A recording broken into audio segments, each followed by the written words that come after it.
Nsagani, mercredi 30 octobre 2024. 1.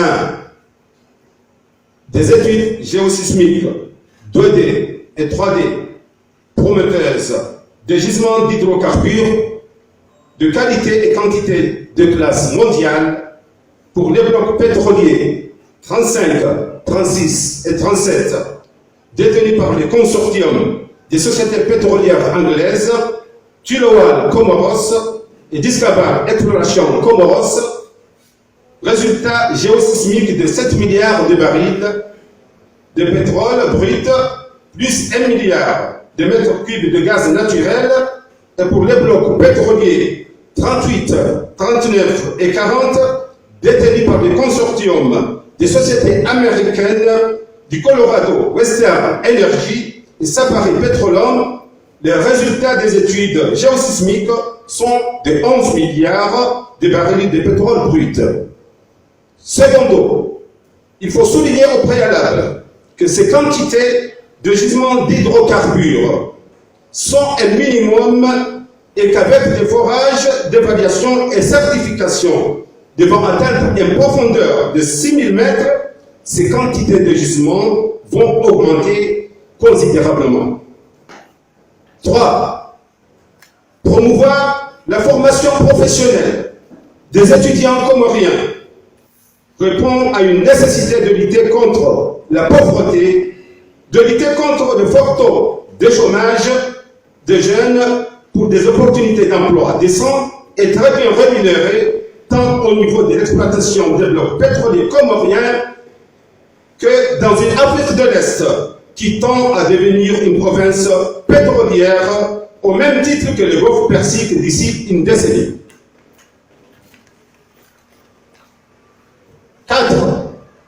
L'article 8, alinéa 2 du Code pétrolier stipule: toutefois, la superficie d'un bloc, tel que prévu à l'alinéa 1 du présent contrat, ne peut excéder 6000 km² et le périmètre contractuel accordé à un seul contractant en vertu d'un contrat pétrolier ne peut contenir plus de 3 blocs. De cet ordre de législation, sur les 34 blocs pétroliers non attribués, plus de 11 compagnies pétrolières viendront se rajouter aux 2 compagnies qui ont déjà obtenu leur licence le 17 mars 2014. Et donc, beaucoup d'opportunités d'emploi pour des jeunes formés aux activités pétrolières. 5. Dès la réalisation des forages, d'évaluation et certification des blocs pétroliers 35, 36 et 37 et des blocs pétroliers 38, 39 et 40, les Comores auront une confiance financière des investisseurs qui débarqueront en masse et dans tous les secteurs et segments de l'économie tels le transport maritime et aérien, l'immobilier, banque et assurance, hôtellerie, commerce, services, etc.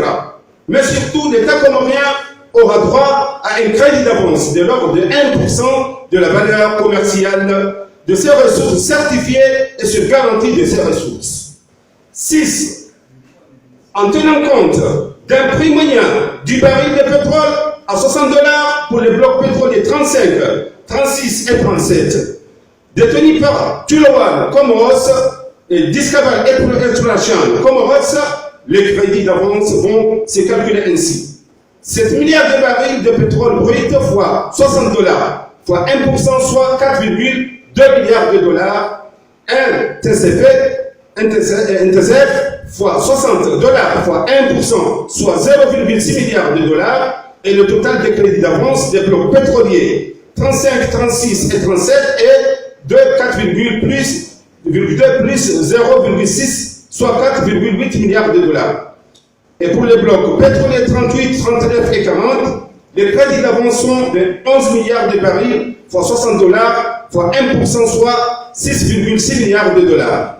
Et le total des crédits d'avance des blocs pétroliers 35, 36 et 37, plus les blocs pétroliers 38, 39 et 40, est de 4,8 plus 6,6, soit 11,4 milliards de dollars. 7. À titre d'exemple, les Comores ont organisé 3 conférences des bailleurs de fonds pour le financement du développement en 2005 à l'île Maurice, en 2009 à Doha au Qatar et 2019 au siège de la Banque mondiale à Paris. En 2005, les annonces du financement à Maurice étaient de 200 millions de dollars. En 2009 à Doha, les annonces de financement étaient de 800 millions de dollars. Et en 2019 à Paris, les annonces du financement du CEPAD étaient de 4,9 milliards de dollars. 8. Aussi, l'État comorien aura droit au profiterole défini par l'article 14 du Code pétrolier dans le cadre des contrats de partage de production CPP, d'où une nécessité de constitution par la société civile plurielle, les opérateurs économiques, les partis politiques, l'État et les ulémas de ce livre de réflexion d'intelligence, des propositions, les fameux think tanks pour le partage des meilleures pratiques du développement à l'instar de la Norvège et du pays Qatar sur des termes de référence et par anticipation, car les activités pétrolières sont à la fois source de bénédictions et de malédictions. 9. L'adoption d'une législation dite de contenu local est indispensable pour la promotion des opérateurs économiques comoriens à ces nouvelles opportunités, conformément à l'article 57 du Code pétrolier qui stipule: les contractants ainsi que ses sous-traitants accordent de préférence aux entreprises locales pour les contrats de construction, de fourniture et de prestation de services à conditions équivalentes de qualité, prix, délai de livraison, conditions de paiement et services après-vente. John Kerry, secrétaire d'État aux affaires étrangères des États-Unis d'Amérique, sous le régime Obama, a déclaré dans une université prestigieuse en février 2013 que pour la seule année 2012, 4 des 5 gisements majeurs de pétrole et de gaz découverts dans le monde se trouvent dans le canal de Mozambique. La définition admise du contenu local et l'ensemble des initiatives prises en vue de promouvoir l'utilisation des biens et services nationaux ainsi que la participation de la main-d'œuvre, de la technologie dans toute la chaîne de valeur de l'industrie pétrolière et gazière.